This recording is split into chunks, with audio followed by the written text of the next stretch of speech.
The kettlebell swing is such an amazing exercise because it really helps you build dynamic power through your hips. The ballistic nature of the swing really forces you to control that bell through a range of motion as you're creating power with your hips. To start off with, I want you to kick off your shoes. Being barefoot really helps you feel the ground, and it's super important that you can really push your feet into the ground and use your entire foot. You really want those toes to be able to grip into the ground.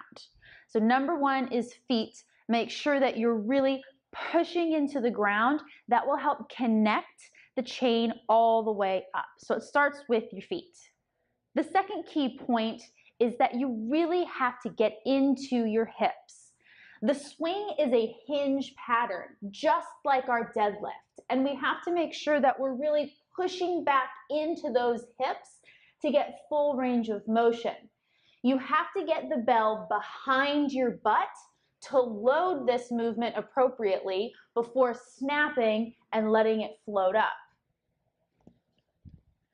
To make sure you're loading your hips appropriately, don't let the bell go too low here below the knees.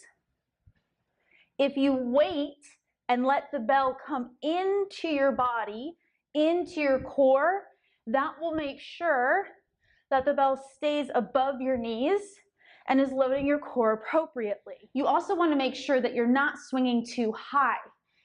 The swing is not a pull with your upper body.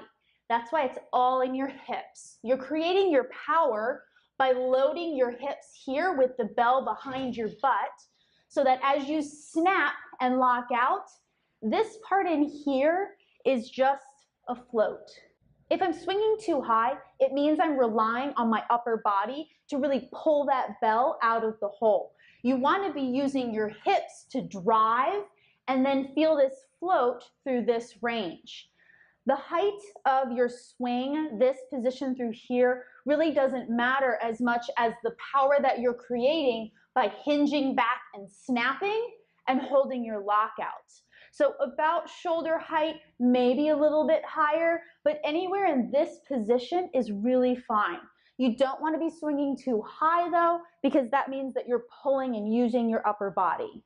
So really think about loading the hips here, snapping, locking this out, and just feeling the float here.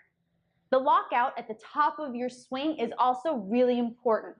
This is why we do bare feet, so that I can really grip the ground, push my feet into the ground. That starts locking everything out up the chain. So I'm squeezing my quads, trying to suck my kneecaps up my legs, squeeze my glutes, my ribs are down, my shoulders are down and back, my lats are on.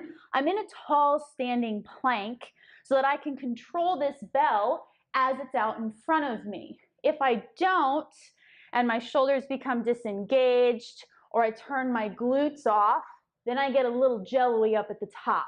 We want everything locked out, so I'm in a tall standing plank. This is why the swing is full body, because now I have full body tension and I'm controlling this bell out here as I wait for it to come back into my core. I really want you to think about loading this cylinder. Shoulders, hips, it's almost like a Coke can that you're waiting to come back into to load before hinging. If we go too soon, now I'm leaking energy in here and I'm not loading this cylinder as best as possible. So to recap, number one, feet. Get those feet firmly planted on the ground and really push into the ground. Grip with those toes. Number two is your hips. Really hinge back, get that booty back as far as you can, and you want that bell behind your butt so that when you snap hard and aggressive, you get a good lockout, which is number three. Make sure in your lockout you have a full body plank.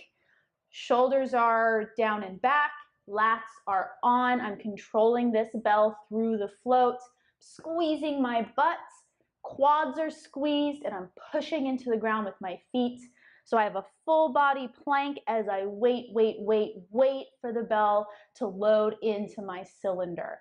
No energy leaks. Make sure you wait for it before hinging again. Let's watch it in action. I'm waiting for the bell to come into my core.